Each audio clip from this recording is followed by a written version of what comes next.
तपाईहरुको मुखमा ओठमा किन अल्सर आउँछ घाउहरु आउँछ भन्दाखेरि चाहिँ यो कहिलेकाहीँ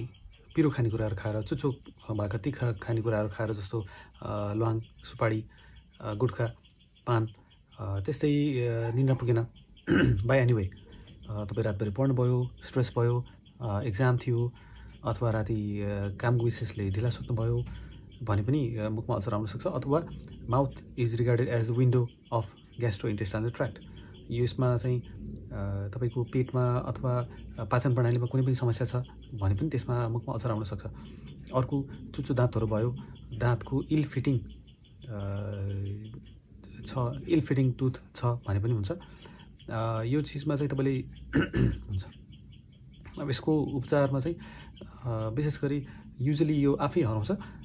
हराएन धेरै नै दुखिरहेछ भने चाहिँ तपाईहरुले खानपिन परिवर्तन गर्नुपर्छ 2-4 दिन पिरो खानेकुराहरु कम गर्नु पर्यो चुच्चो भएको खानेकुराहरु कम गर्नु पर्यो फास्ट फुडहरु कम गर्नु पर्यो समयमा सुत्नु पर्यो स्ट्रेसलाई कम गर्नु पर्यो र अर्को चाहिँ तपाईले चाहिँ प्रशस्त मात्रामा पानी खानु पर्यो र ठुलो छ हार्ड छ एउटै मात्र छ छाम्दाखेरि अलि साह्रो लागिरहेछ तपाईलाई भने चाहिँ यो नराम्रो पनि हुन सक्छ क्यान्सरतिर पनि जान सक्छ त्यसलाई चाहिँ तपाईले नजिकैको स्वास्थ्य संस्थामा तुरुन्त लानुपर्छ र जिंक जन्ने चीजहरु र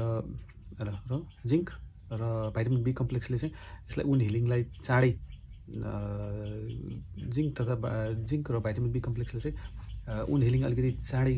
गर्ने हुनाले यो हामी प्रेसर पर्छौं